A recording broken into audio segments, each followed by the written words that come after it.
Hold on. I'm getting a. Oh. Okay. Sorry. I didn't click call by accident, did I? No, no, no, no. My overlaps are overlapping. Oh, My you got a overlap message. Okay, schedule. that's why. Yeah, Gotcha. they're. I'll be playing in as soon as we're done here. I'm gonna go play Oh, some nice. D&D. And they're starting their call. That's the best thing to have on your schedule, you know? Is it an overlap? Is that the best time in this Listen, you don't have day? to think about anything outside of this. Don't look at anything outside of this.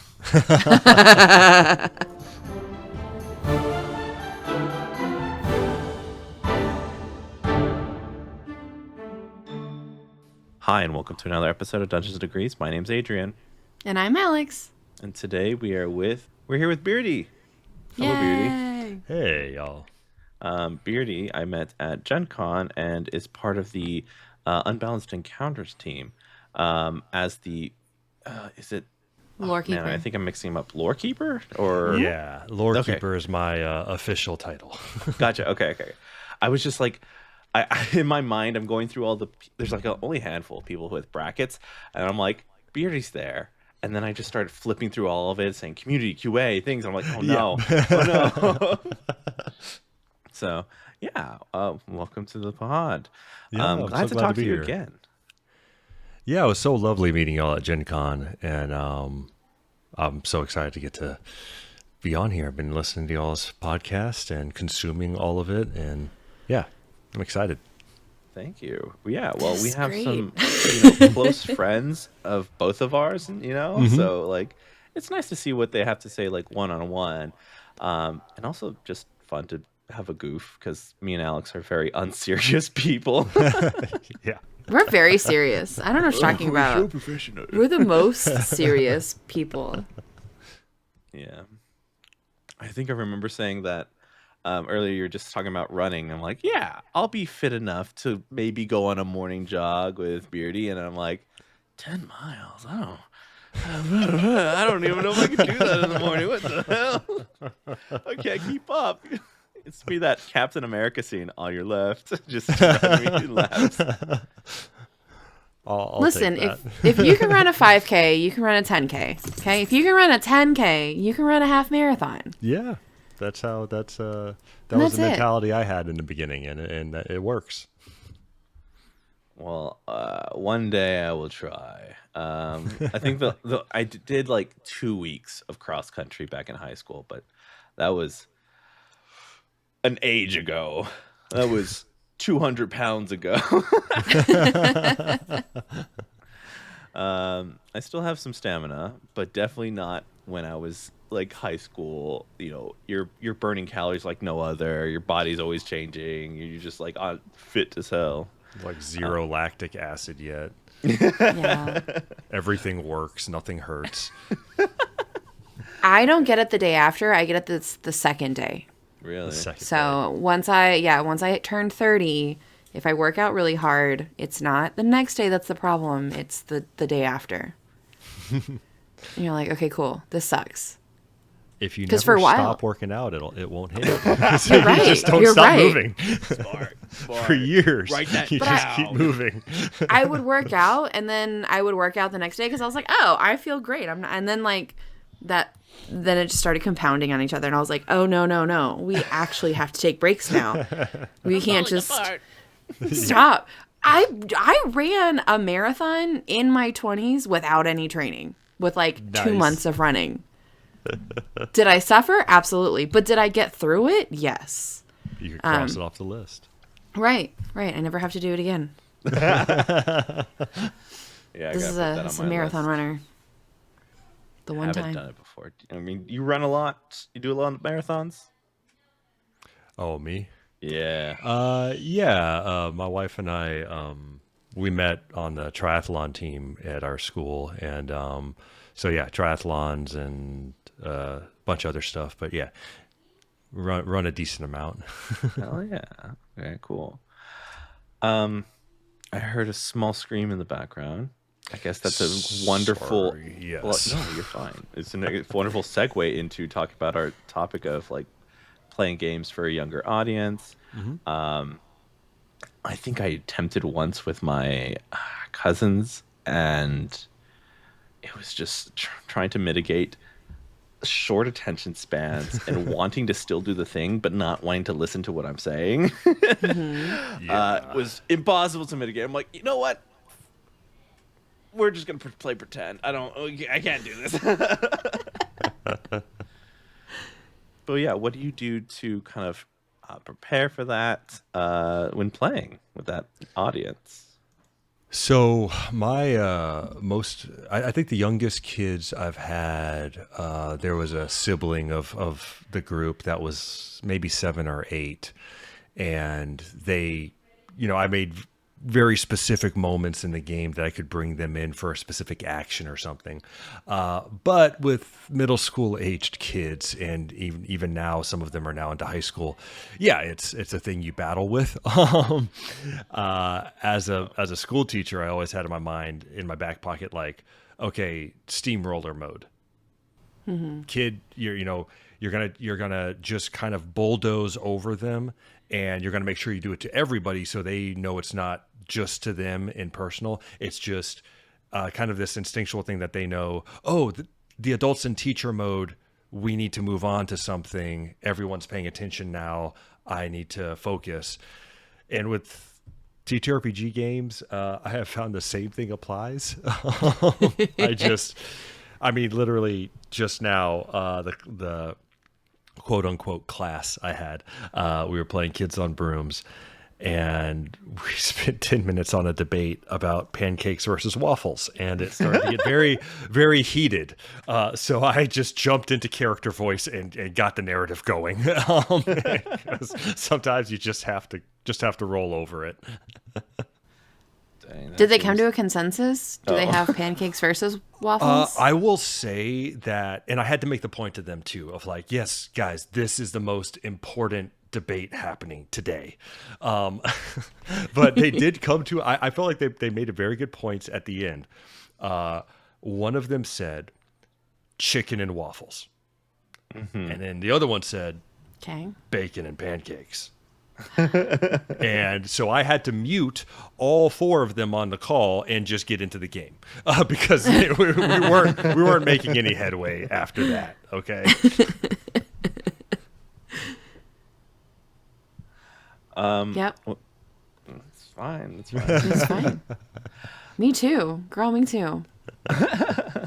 No, and I agree with you. Working with the kiddos sometime and for the last 4 weeks I've been running D&D on my campus, but for the last 4 weeks we've been character building because there's 6 of them and they all want it to be different things, and I was like, you know what, I'm gonna give you guys the credit and like you get to go build it yourself. But at this point I was like, hey y'all, are you gonna be mad if I finish this out and you're just gonna trust me unconditionally with my choices? And they were like, yeah, that's fine.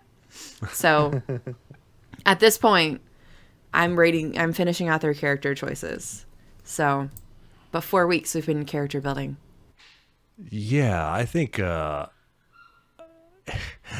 I sometimes find too with kids that, when you're playing with adults, especially the modern TTRPG crowd, and everyone wants to be as creative as possible and get their ideas out there and make all these extra things to their characters, all these aspects of personality and stuff, which is amazing. Sometimes I find with kids, they're still in this assumption that there is a structure for everything out there in the world, that someone is behind something, making sure the wheels aren't coming off. They haven't gotten to that level of adulthood that we're all in, where it's just dumpster fire all the time.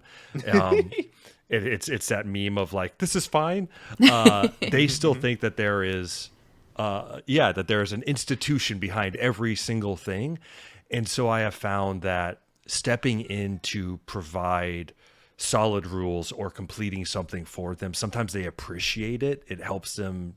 It's just like extra structure, and. I mean, all else fails, I always compare it, especially with these generations and ours, to video games. Like sandbox games can be really fun, but even Minecraft has physics and rules to the way things work, and that's how it's why a gigantic one-to-one recreation of Minas Tirith in Minecraft means something, is because you know that those people had to spend hundreds of hours placing each single block and crafting it. Like there's the rules do give it weight and meaning. So yeah, sometimes providing that structure for kids, not just helpful, but almost a necessity. Yeah. And I think it goes along with like thinking about the way that I worked as a child, that like, okay, this is a lot of things that I need to be doing. But then I'm actually also having like an adult who comes in and like is supporting me in the way that I actually need it. And that like that buy-in that person actually cares about me. And now I'm they want to play a game. So like yeah, like I the child in me would be ride or die. Be like, yeah, he took care of me in my character building. He took care of me in creating this world. Let's go. Like those are the kids that are gonna be there for a while. You know. Have you played with like a various of ages? Do you see any connection from like playing from young players to older players, or like is there like not a lot of difference because we're all playing pretend? So, and for context, I was a school teacher, and I think hopefully one day will be. I'm not sure if I've got the same steel in me as Alex. I'm not sure if doing middle school or high school level in the state will be in my future. But I transition to being stay at home. We have a 17-month-old screaming in the background.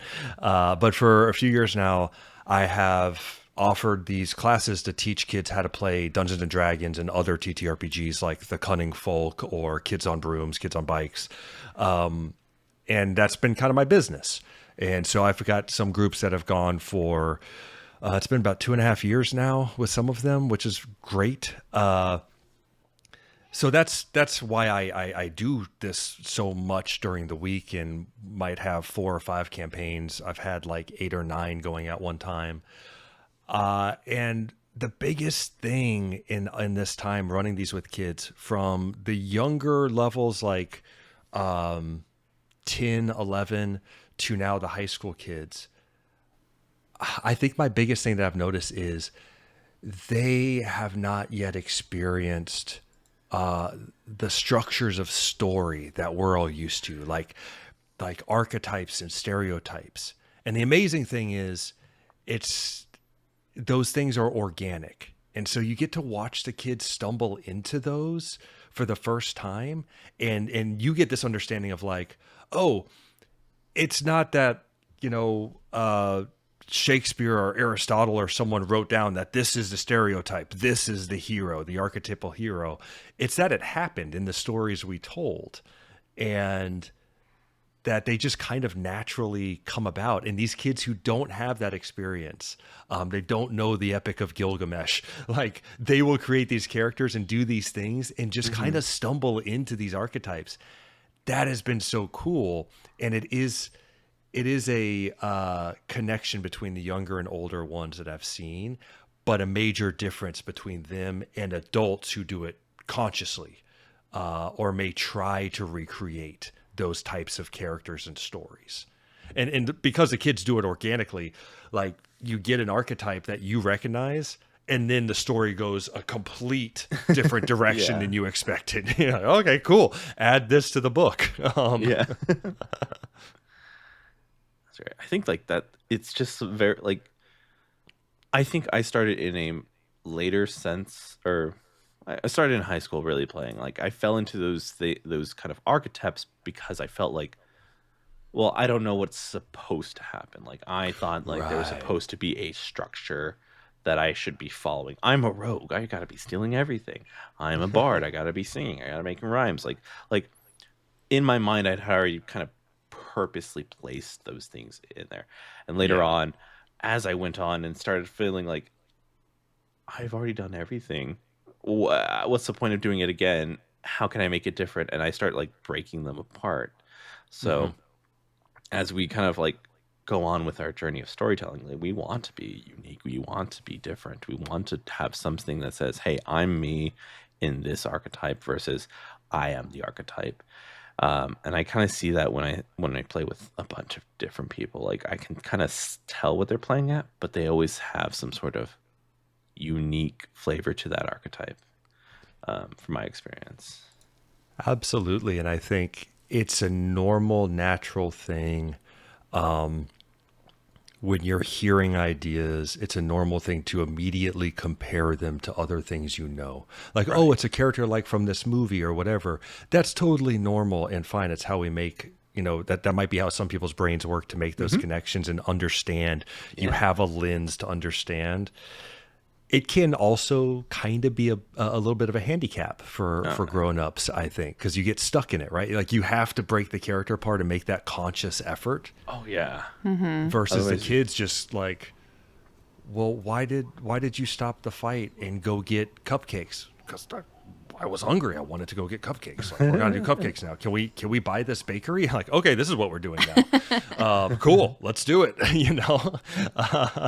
There's I think teaching in general, there is a wondrous universe of possibility with kids all the time. They're just walking constellations of creativity because they just haven't lived yet. And it's wonderful and beautiful. I think it's interesting working with some of my kids too, because like there's a creativity underlying there, and for whatever reason, this group of kids, like right now, because I work with specifically younger than you, right? But they have such a blockage already of what they think they can do and what they perceive as being creative, which is very interesting to watch because every single one of the kids that I've seen is creative in one way or another, but like there's something about something that they just can't, they don't connect with. They don't connect with themselves. I often wondered when I was teaching that how much, not damage, but how limiting a lot of our media that we and Gen X and the boomers grew up with, of especially when it comes to school and the idea of cliques in different groups. And I mean, I've taught in Texas, middle school to high school level, and realized even when I was in school, oh, these groups don't exist, at least not anymore. The things, it's one thing that makes it so hard for me to watch TV shows about schools because I'm like, oh, none of this is accurate. And teaching, I found like, yeah, there were so many, maybe it's a thing about Gen Zers and Gen Alphas. Maybe it's a thing unique to them, but there was so much more room for, well, I like this thing, and I like this thing, and I like this thing. So I interact with this person and this person and this person, and those three people don't have anything to do with each other. And then those three people would also have their own crazy, mixed up, multi-interested group, which is really cool. But I see what you're saying. Like, there still is this assumption of structure that can kind of cage in the kids a little bit. No, maybe for good at sometimes, and maybe for ill at others. Oh yeah, for sure. Yeah. It's I make always sure to grab. Go ahead. Sorry. I make sure to grab all the weird ones. Yeah. I said, "Oh, you're coming with me," and then they bring two friends, and it's just like a D&D pyramid scheme. Like they bring two friends, and then those two friends bring two friends. So yeah, I asked 4 students to join me, and now I have 7.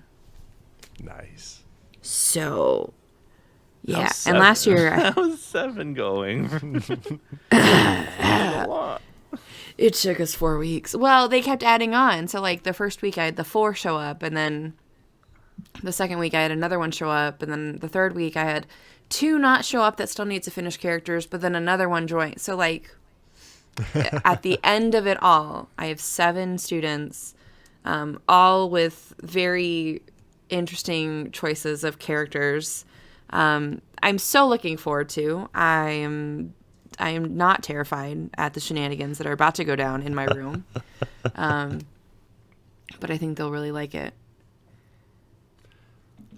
Yeah. Let me ask you all, how has your experience, being TTRPG focused and such, how has your experience with story changed from when you were kids to now? Ooh, interesting.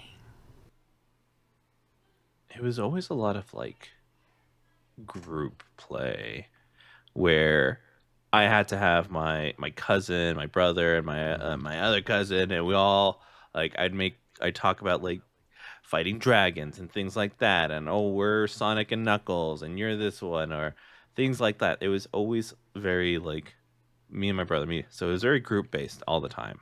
Okay. And then now, as someone who has like, because I was always trying to like pull people in to play this pretend game with me, and now there's a structure for it.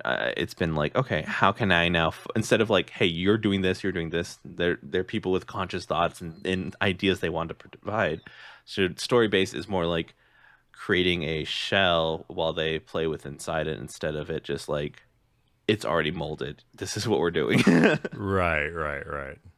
I think that's my change within storytelling. I think we're just finding out now that Adrian is Bluey. What? Adrian is I think you just described yourself as Bluey. I Very. I had is true. a patient who was like always talked about Bluey, and I'm like, oh yeah, that sounds cool. I'm like, Blue Dog. Did I just sing Blue's name wrong? Like, I don't know what's going on. Yeah, the ringleader of creative play. Yeah, I think that's perfect. Well, Alex, what about you? How do you think your relationship to story has changed? I would have never at any point told you that I was a storyteller. Even as a child, I wrote very analytically. I had no fluff. Like, English was not. I was a technical writer, and so I have found books that I wrote right in 5th grade of like. I think you're gonna have to clarify tentacle writer. No, a technical. Oh, technical. I am so sorry because that went very different direction in my mind. Technical writer. I was a tentacle writer. No, the haunting. No, I was a technical writer. So like, Gotcha. In 5th grade, you get the book that's like my life, and then it's each chapter, and like, it's like, I'm 10 years old. I have 2 parents and a brother and a sister.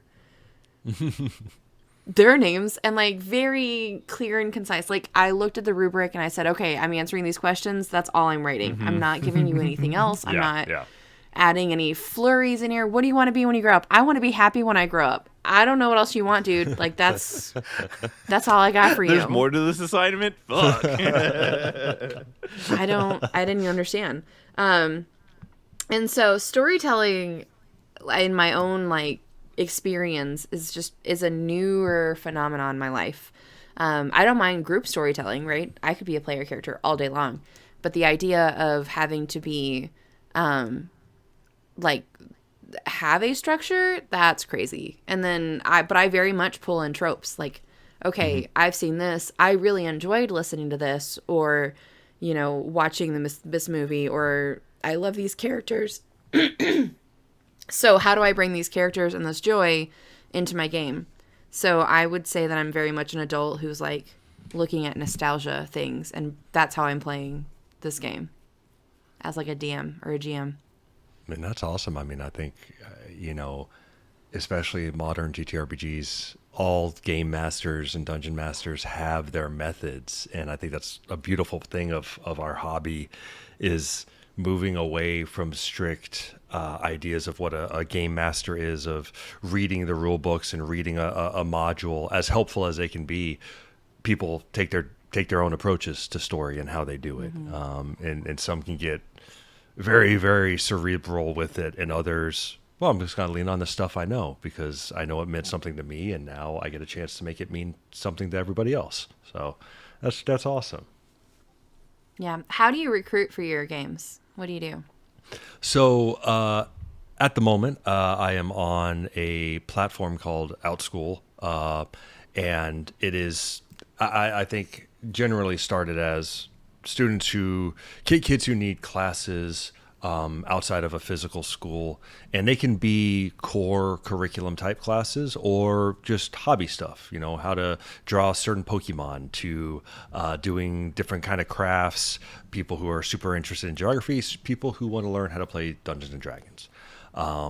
It is kind of a freelance sort of website. You know, you sign up with them, you do your classes, they get a cut for hosting, you know, and they do their kind of, you know, very base level advertising, I'll say. I think I've had a good deal of students come to me, good deal of kiddos come to me from just seeing my TikTok, where I do character voices and retell stories from my kid games and, you know, occasional dungeon master tips. I've had a number of them come to me from there. You know, they direct their parents to it and they find my class. I'll say, let me ask, when will this episode air for y'all? Ooh, I'm behind. So the 22nd. If what I've been doing if my mind has been only doing one episode a week, but if I can catch up, probably the 15th. So Is that in between the time? Right? no. I will say, for the first time publicly, that coming up next year, cool. I think I'm going to be moving off that platform and creating my own under Your own platform. the same handle and social media names I've used, which is Delightful Dungeon Diving. Because I love doing what I do, and I can do it better and safer for the kids with control and using my own systems and such. So I'm hoping to have my own website and company up and running in 2025 here pretty soon. And that's, you know, and I'll be to answer your question, I'll be recruiting and just advertising through whatever replaces TikTok next year. I don't know if I'm just going to be on Insta Reels or whatever. I know What if there's we a just couple. return back to Monkey. monkey? Sorry, return. It's a I don't meme. think- It's a meme. Return to monkey is a meme. I don't think she meant that far. I was gonna say Zanga, but you know, we could go all the way back at this point. They weren't going to the beginning of time. I wasn't planning on it, but here we are. Let's just rewind the tapes. Let's go all the way back. Why not? Redo. The whole thing. I know I have a couple of groups that I've known since they were like 11, 12, and now they're moving to 15, 16. One of them's going to be taking their driver test soon. Oh my god. Which is terrifying. And I know that I'm never, ever going to be able to escape them. That they will be sticking with me forever. Which I will also say is been a wonderful boon to doing this, because leaving teaching, at least for the time being, you know, when you teach 6th grade in middle school in Texas, you get to see the kids go to 7th grade, then you get to see them go to 8th grade, and then they move on. But they'll probably come visit every now and then. And when I left, I realized, that's it, you know. And so having some of these kids for the last couple of years, and getting to watch them grow and see how their storytelling abilities develop, see their friendships form, because almost all of these groups are kids who didn't know each other before this. It's been sustaining and enriching in a way I could never have expected. So while I say I'll be stuck with some of these groups, I've also messaged them before, like, please let me know if you guys cannot continue for a while, because it will devastate me. Yeah. I sometimes do feel like I feel like a desperate ex sometimes when I talk about my kids. Like, Yeah. hey, when you leave me, can you like I have a student who's a wonderful soccer player, and she was just one of those kids that I connected with And I was like, oh my God, please send me your jersey. Like, tell me about your games. I just want to be there. And then I was like, oh my God, you sound like a crazy person. Like, if this was any other person, you'd be like, oh my God, let me know when you graduate. Let me know. Like, I want to know your life because you were so, I think that's such a strange aspect about teaching when you go and talk to normal people who don't understand that. But like my days, I'm stuck with these kids, like these same kids, for more time than they are at home, and I learn all their little things, and I just had a conversation about leaving my school and moving, and that is the hardest part. Me moving, I'm fine. It wasn't until I was like, I got a couple of like fan art pictures and I got a couple of like things that I was like, oh no, I've seen these kids for the last 5 years, three years, seeing every kid on campus. And like, if I leave all of these kids. Yeah. Absolutely not. I can't. It's so hard. And you only get them for the stinky ages, the 6 through 8. I have baby pictures of them. Like, I have pictures of kindergartners that are now in 3rd grade. They've and been like, with you for a while. Oh my God, they grow. And you're like, not even my kid. Not even my kid, dude.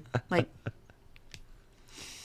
I think, and it's hard to talk about this kind of subject, especially as straight white dude, because I think people outside of education, you're so primed to think of like inappropriate level of relationship to kids. But I think the beautiful thing about teaching as a calling is you get to have what is like natural relationship to children that aren't your own, because that's like how humans are supposed to be, raised by the village.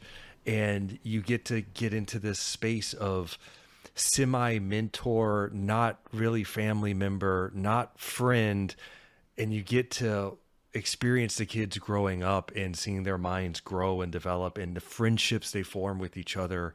It's such a cool thing. And I think that is a hidden aspect that draws people back to teaching over and over and over again. Teaching is a beautiful career, horrible job, right? Like the mechanics, the day-to-day of the job are awful the way we do it. But the calling itself is so wonderful. And it's almost like a cheat code through all of these artificial structures we've put around of, well, you're an adult and that's not your child, so you should have absolutely zero interaction with that child.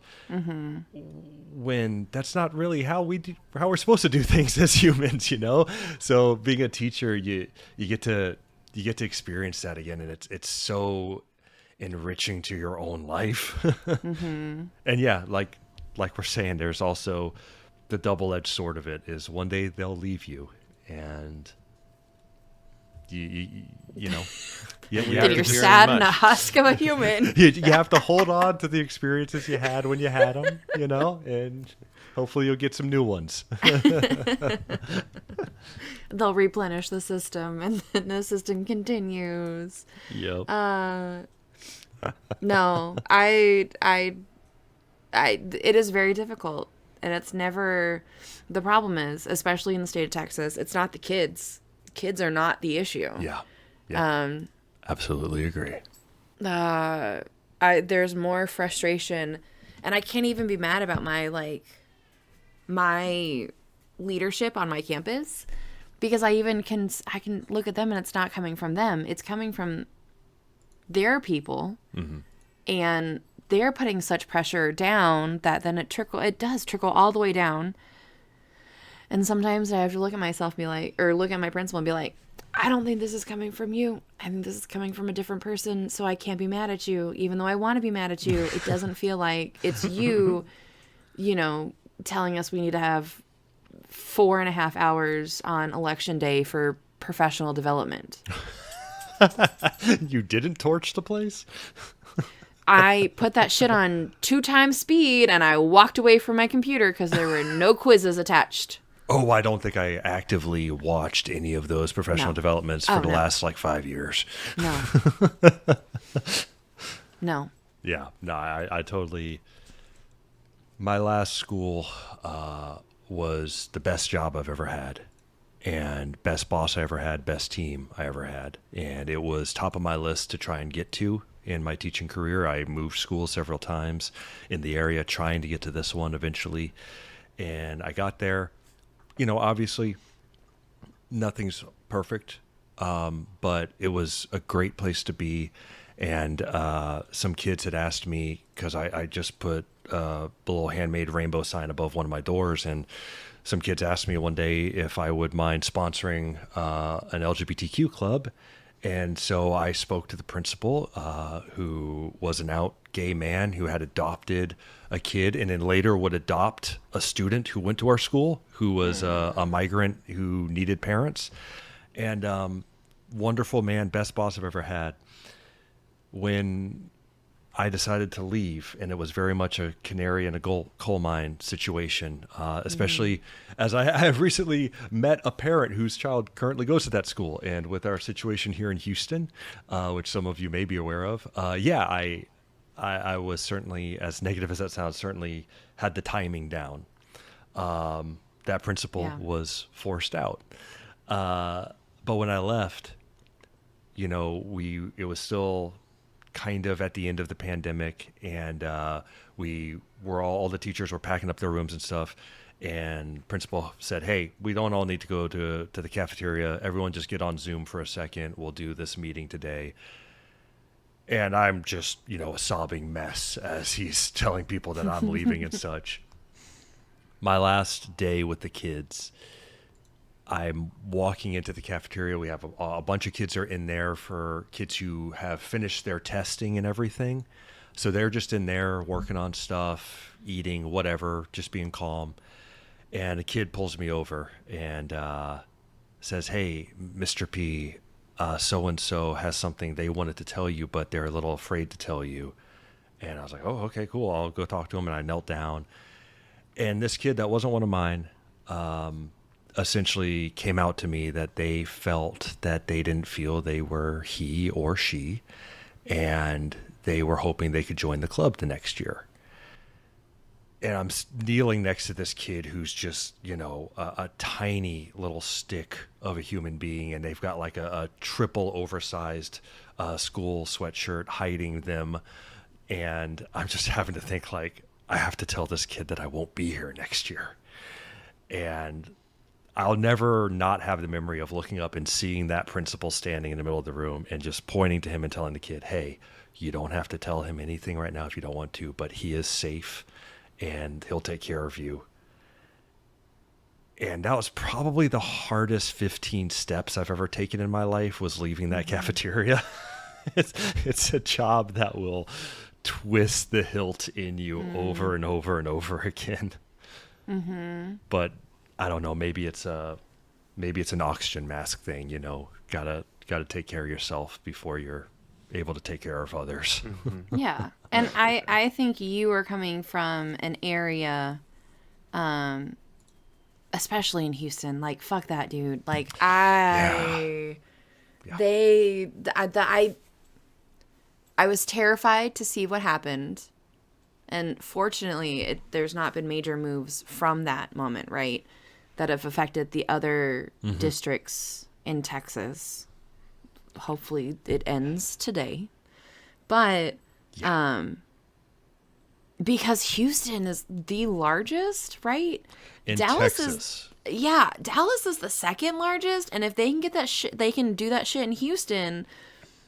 That was gonna come up next. I believe Houston is 4 or 5 in the nation for size. Yeah. And to be clear to everyone, it was all done specifically for today. Houston is the second most diverse city in the country. There was a out and married lesbian mayor of our city for multiple sessions and terms. There was a specific reason that the school district here was targeted by the Texas GOP. So yeah, it very much you get where I'm coming from. Oh, Yeah. shit. And like that, I would Sorry, never... everyone, not to be a downer. I mean, it's just the reality of what No, we're no, living it through. fucking We're supposed sucks. to be talking about dice games Yeah. today. But no, I think that makes a big difference because the idea of working with children, especially in any capacity, you're going to have those fulfilling moments of connection and bonding and like get to tap into, roll your eyes all you want, but like get to tap into your inner child, and like we are just beings on this universe and making the opportunities happen for like connection, right? Yeah. So I once a teacher, always a teacher, period. Like, you didn't stop. I'm so sorry, but you didn't stop. Just in the same way that I pretended that I didn't do teaching and then did teaching and then I'm still like teaching. So like you don't stop it. It's forever. I've had to tell myself, because when I first left, people would ask, and I'd be like, well, I used to be a teacher. And now I have to remind myself, I am still a teacher. It may be in a different form for the moment, and one day I may be back in the classroom, but I'm still a teacher. I'll die a teacher. Yeah. And honestly, doing this now, talking with you lovely people and all of the incredible, beautiful souls we're surrounded with at Gen Con and these folks, I would have none of this if it wasn't for teaching, because I wouldn't have learned to be a kid again without all these kids teaching me that I can enjoy and be creative and tell stories. I never would have taken that step myself without teaching, so eternally grateful.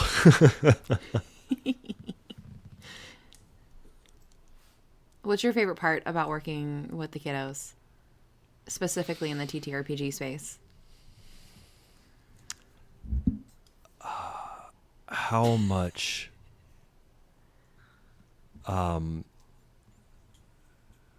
what's the term here? The brain farting. Basically just how much love they have to give. No requirement, instinctual.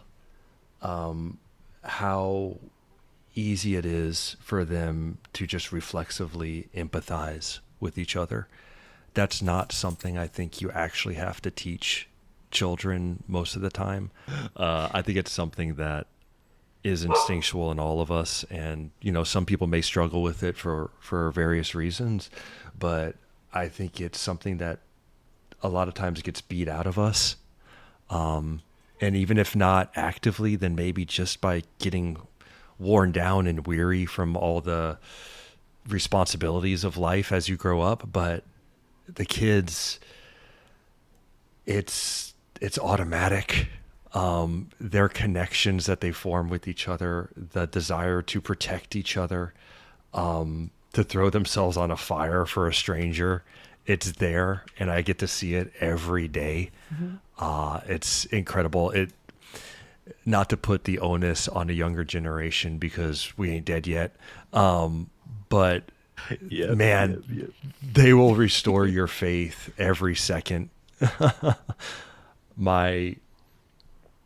of my favorite moments doing this was with the group I was just playing with. And if y'all do happen to hear this, because I know you will track all of my social stuff down, I love all of y'all. And when we first started, I think it was about 2.5 years ago, we're using Zoom, the Zoom application to play, right? And two of the kids know each other. They're in the same like homeschooling group, but the other three do not. They're all joining in to my class for the first time to learn how to play D&D. And they pop up, and as I see them put their names on their Zoom handles, They're all putting them up there, and I see one of them come on and put they, them in parentheses. And I know it's something that's default for us now, especially in the TTRPG sphere. I had never thought about that before. It just hadn't occurred to me. And I'd had kids in the LGBTQ club in my school, but seeing it online, I hadn't thought about that. And I thought, oh, how are the other kids going to respond to this? Let me sit here. And I scrabbled some notes together of a response like, okay, what can I privately message the other kids about this? Because I don't know how they're going to react or what. And I don't want to hurt this kid's feelings. I don't want to do the wrong thing. And as I'm doing that, I look up, and the oldest kid in the group, older by about 2 years, he's now put parentheses on his handle automatically. And then I see another kid do it. And I check the chat. They don't know that they can't privately message each other on this application for safety purposes. So there's a chat happening of them encouraging each other. Hey, to make so-and-so feel better, can you all put your pronouns in? I think that'll make them feel safe. They were doing it themselves. And I'm just standing there like staring at the screen like, holy crap, these kids are so much better at this. They're such good humans. The sweet angel. So yeah, I'm babies. learning every day. I think I am such a better man for getting to experience these kids. Sorry, I know every question you ask me, you just gotta buckle in for the rodeo. Sorry. No, I love it. I'm here for the whole story. What are you talking about? Why we're here. Why are you apologizing? We are storytelling. Yeah, that brought like warmth to the heart, Just so like, wherever this rodeo may go, I'm here for it, man. Yeah. No, that is You're one not- thing that I do forget until it does make that little small impact, right? Of like adding your pronouns or just inherently making sure your conversation is in a way that is safe, but it's not calling somebody out. My Right. kids are exploring the pejorative terms for things, and so we really have conversations about saying the words like gay. When you kind of have these games available, is it hard? I mean, because I feel like they're younger generation. They're a new generation. Do they don't have that like, oh, what's D&D? What's this? What's that? Or they're all like, I only know D&D. Like, what is it like for a younger audience? Yeah, I think Get to the and games? honestly, yeah, a lot of kids have come into it from Stranger Things, and an idea of what it's supposed to be, or what they think it is. And then a lot come in from video games. I have had a little bit of struggle in the past of trying to break kids out of like, no, what you think is D&D is not the only thing that it is. Some kids come into my games thinking that we're playing in the Forgotten Realms setting of D&D because that's what they saw in a book or something. And then I explain, well, we do a homebrew and I do it because then the kids themselves get to affect this persistent world, and I get to build out a map and they get to have some ownership, etc. Moving to other systems, I do other systems as well. I have mostly used some of my long-term groups as guinea pigs for that, of like, okay, how do I do this? How do I do a kids on bikes game with actual kids? Because sometimes D&D is, I always explain to the kids, D&D is kind of like piano of TTRPGs. It is super easy to learn in that everything is in front of you. There's resources all over the place. And then you can do very basic stuff with it. If you're skilled, you can do incredible stuff with it. Other TTRPGs are different instruments. And sometimes kids struggle a little bit. That structure thing we talked about with D&D, there's often a rhythm to, okay, well, if we're not getting the puzzle or we're not role playing, like there's all this downtime and none of us have any ideas, we're not sure what to do. Well, cool. Eventually there's going to be something that we're rolling dice against. There's going to be an encounter. There's going to be something for us to chase or fight, whatever. In games like Kids on Bikes, that might be a little different. And a lot of times I have to remind the kids, hey, ask questions. I'm going to tell you guys, you're standing in a building. There are several doors off to either side. That's it. Ask me questions. Are there people around? Do you hear stuff? Use your senses. And that can be a struggle sometimes. Trying to let them live in their open minds. Right. Do you plan on expanding to other games, or are you feel like this is a nice swash of games that I'm playing, and so this will be it for right now? When I officially launch my little company, my hope is that one day there will be adults I can trust and can vet completely, that will open up other schedule options. But the problem is, like, there's only so many time slots in a day for me to do this. Right, right. And I'm also I'm stay-at-home dad, so I'm fortunate in that I can have a family member come over during the day, so that for an hour and a half at a time I can do one of these classes. But there's only so many time slots, so it is a thing of, I would love to play different games. I will most likely have to run those with my longer term groups who know me, know my style. I know them. I can trust that they'll adapt to a new game. But yeah, I would love to offer all kinds of genres and games for kids, from middle school to high school level. I don't think I'm gonna risk running any romance based games for a while. The amount of times I've had to tell some of my older kids, like, guys, please stop trying to charm the guard that I am role playing. We're not doing this. Damn. But yeah, I've found, for any who are listening who might have kids and want to play games with them, obviously D&D, I have found The Cunning Folk by Grim Games. Fantastic games for kids. Fantastic game to role play and run for kids. I think we did 2 or 3 sessions I've done with groups, and just so much fun and story possibility, just enough structure and just enough freedom.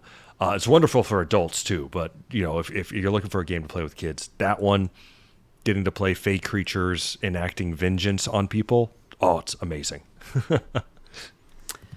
I did run The Witch is Dead with my group of kids last year. I did not show them anything that I had on my end. I just gave them their stats and said, this is what your goal is. And they very much like that. So yeah, they like that nature versus human. The innate viciousness of it, I think.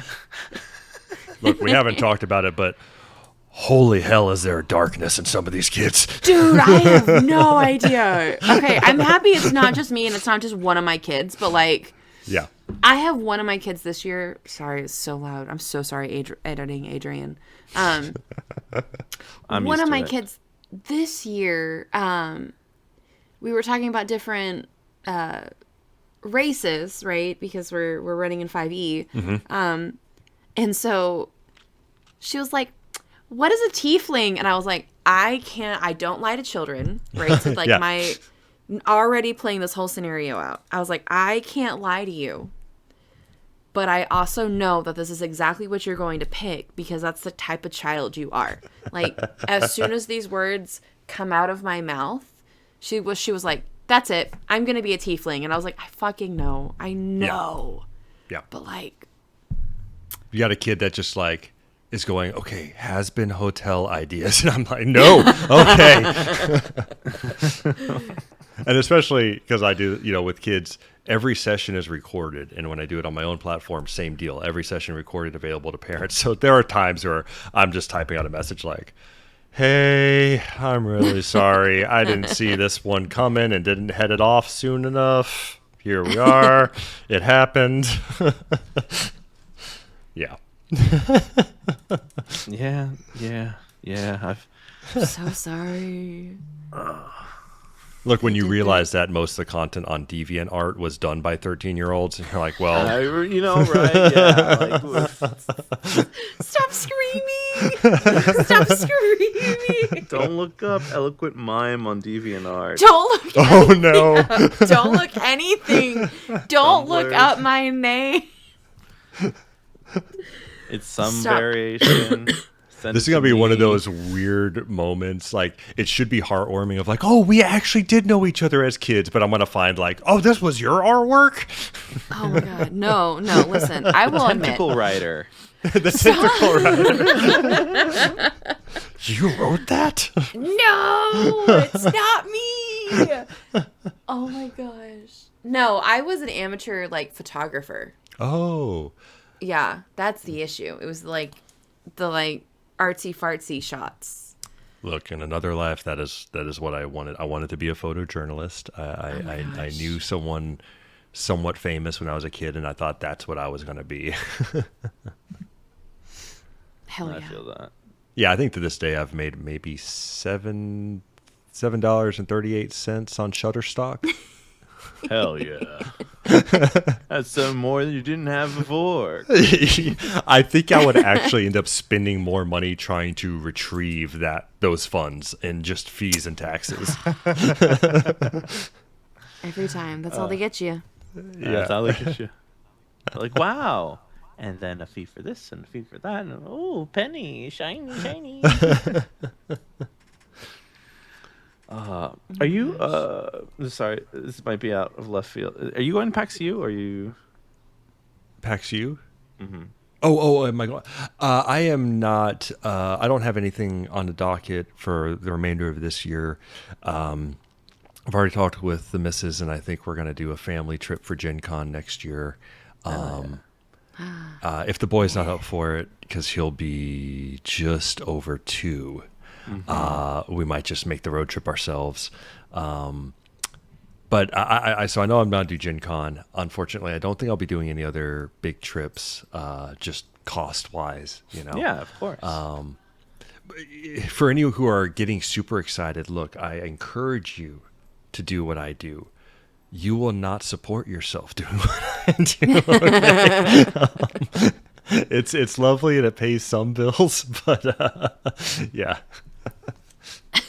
Gotcha. Well, I was just wondering what convention or when I could potentially meet you again in person and things like that. Yeah, I'm hoping there's opportunities outside of Gen Con alone, but also I'm realizing we're all in the same state. It's a big state, but yes, we are in the same state. I mean, Yeah. look, when we met at Gen Con, I drove to Gen Con, so like y'all's cities are not like that. Is that Texans, we know it's not that far. We don't measure in miles, we measure in hours. You measure in hours. You measure in how many stops you got to make. Oh my God. Why would you do that? Look, I used to love flying as a kid. I grew up in a pretty remote place, so it was pretty common once or twice a year for us to get on a lot of flights. But as an adult, I hate it. I hate it so much. And I was looking at cost, and I was like, well, I'm probably going to need a rental car and organizing all this and coordinating all this. Screw it. I'm just driving. I can eat what I want. I can drive. I can listen to podcasts. So I just drove. Nice. Yeah. I would That's do that if I incredible. could get more time off. I mean, yes, it's cost effective, but I love just driving and going and listening to whatever. Hey, sometimes road trips, especially, that's a pretty good American thing too. It's such a big country that you can do that. You can drive for 18 hours and be in the same country. And Yeah. We say state, and they're like, "You're still in the same state after 10 hours." Yeah. Like Look, our state is the size of most European countries. Yeah, I don't know. It was just very reminiscent, or like driving is very reminiscent when I was like first time by myself, getting into college in Lubbock from San Antonio. I was just 6-hour drive, just back and forth, like every once or twice a year. So I think it was like a symbol of freedom. And now I hate like not having my vehicle, because like if I'm trapped in a place because I went with somebody else, Yeah. Oh, I get antsy. Yeah. I You can do. understand You that. do get antsy. If you don't have that freedom to just be able to leave, you get very antsy. Yeah. When did you? When did? Yeah. Are you now At realizing that? Gen Con. No, I did. I just didn't. You're right. I didn't realize that you did that. That was the thing that you did. Yeah.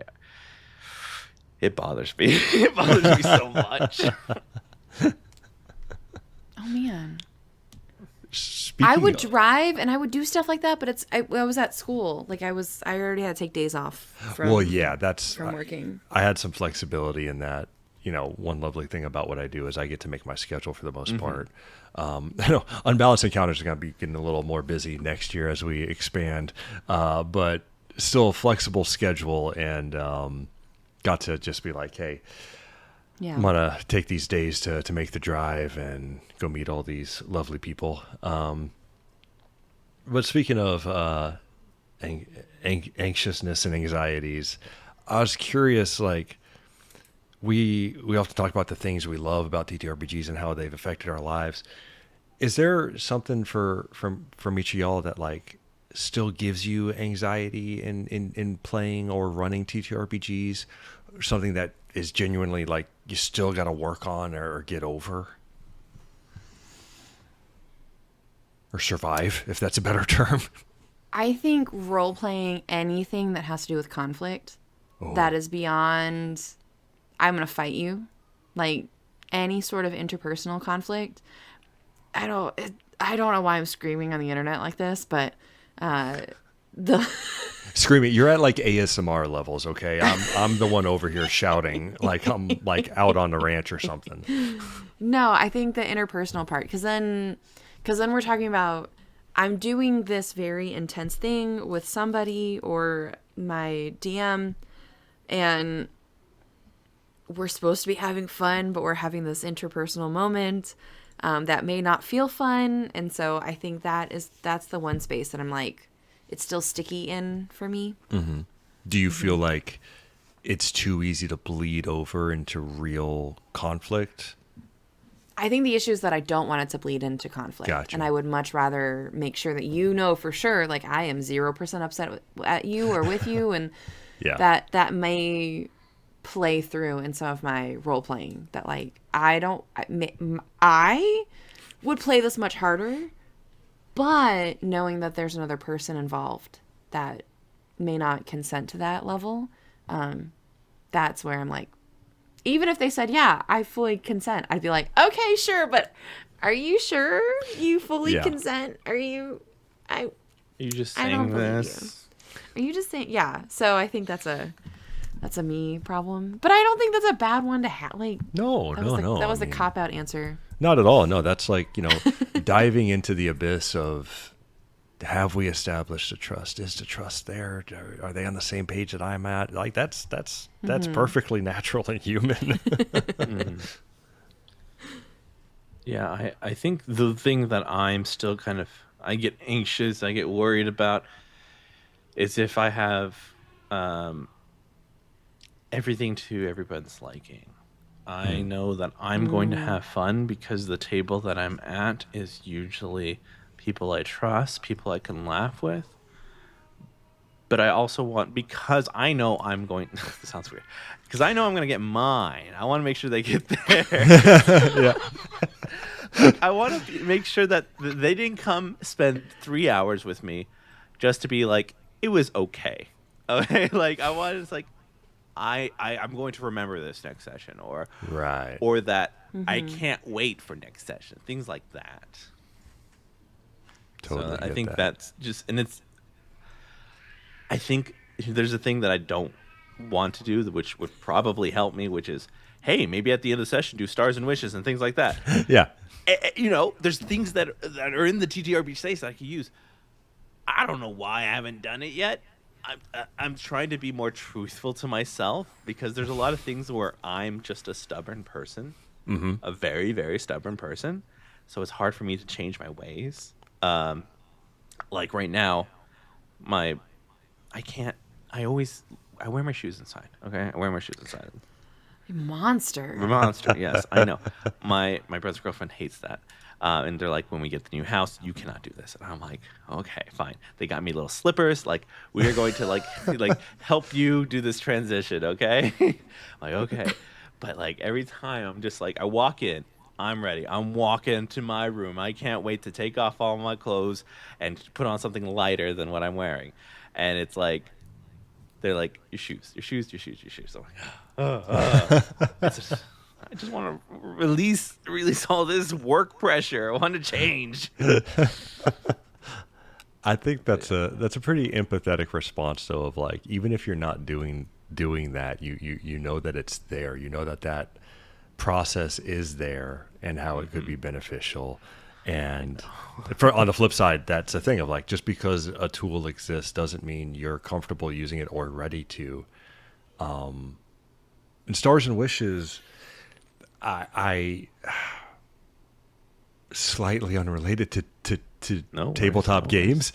Another big aspect of my life is I play Australian football, and I learned from my principal, my last boss. He would do these shout outs, and it was always something kind of innocuous that he noticed a teacher had done that week, and he was very, very observant about it, and would pay attention and make sure that he got that out to everybody of like, hey, I wanted to shout out this person for this thing.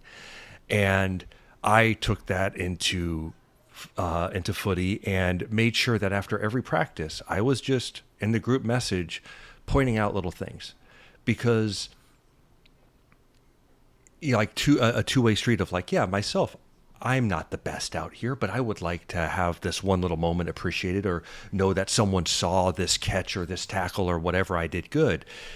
And then I found that the feedback of simply, you're pointing things out that people did well, and it's making them feel good, and you are getting that too, and you're getting to see them feel good about it, and also you're in this feedback loop. Yeah, and the mental practice, the mental activity of actually trying to focus and find something good someone did is a pretty healthy headspace to be in. Mm-hmm. And when you apply that to tabletop games, it's so wonderful, especially because you get to point out like, hey, this thing that you didn't think was super important and that maybe no one heard, this little joke you made or a little action you did that was inconsequential, but it added flavor to the story. Like, no, I did hear that. I did notice it and I appreciated it. Or I love the work, the effort you put into being a DM today. I love the role play chances you took with us. I love the trust that you extended to the rest of us. As big or little as it is, it's just such it's such a great practice to have that just builds your heart. You know? So yeah, Stars and Wishes definitely has my endorsement. Yeah. And I totally get like opening that door of, oh man, if I do this, well, what happens if people don't have anything to say about me? They will. You know, the world is so much better for having you in it, for you being there and existing, and people do notice you. You do affect people just by being there, you know, and they'll notice.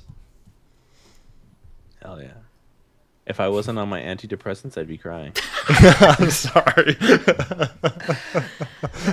I feel like that's a good. Yeah, sorry. I feel like it's a good place to stop. I know Alex is recording, so where can they find you? What do they need to be looking for in the future? Beardy. You know, before we go, I just wanted to, since I get to talk with y'all, I wanted to point out my own shout outs. I got to be at y'all's talk at Gen Con, and I had wanted to say for months, just Alex, the aura you had and you put out to that room, it obviously made everyone in there super comfortable. And no matter what it was y'all were talking about, you fully had their attention. And I don't think, not in a bad way, it wasn't necessarily the content. It was simply, this person has immediately somehow found a way to make all of us feel safe and comfortable. And no matter what happens in this room or what we talk about, I am fine. And Adrian, there was a moment that it etched itself into my brain and burned into my memory. Someone brought a question to you about a conflict they had, and they were still worrying about it. And the way you said it was, "Why are you still agonizing over a problem you already fixed?" And that's so huge. And like, why this unnecessary pain you've attached to this thing that you already did everything you needed to? People know that they might need to heal, but they might not always know when they've completed that. Yeah. And that was so powerful to hear. So I just wanted to shout out both of y'all because that talk was so wonderful for that room. And you can find me on socials. Delightful Dungeon Diving is where I have most of my tabletop stuff. Please, any voice projects or games you guys out there want me to join, I would be happy to. And yes, I am with Unbalanced Encounters, which is a fantastic actual play. Season 2 is going to hit the ground running and be kick-ass awesome sauce. I am the lore keeper for Unbalanced Encounters, which kind of means I'm like the story goblin that's kept in the basement until the time has come to emerge and, help. So, yeah, that's where y'all can find me. Thank you, dear listener, for joining us on another episode of Dungeons and Degrees. You can find us wherever pods are cast. Please rate, subscribe. I guess give us 5 stars because we do a thing that is very good, and I'm definitely processing it. You can also find us on all social medias at Dungeon and Degrees. And if you really need to come check out our Patreon, please come check out our Patreon. We're gonna the wheels are turning in the background, and it'll be great. It'll be great. 2025 will be great, especially at the close of business today. It'll be great. It will. I wasn't even thinking about that. Thanks a lot, dude.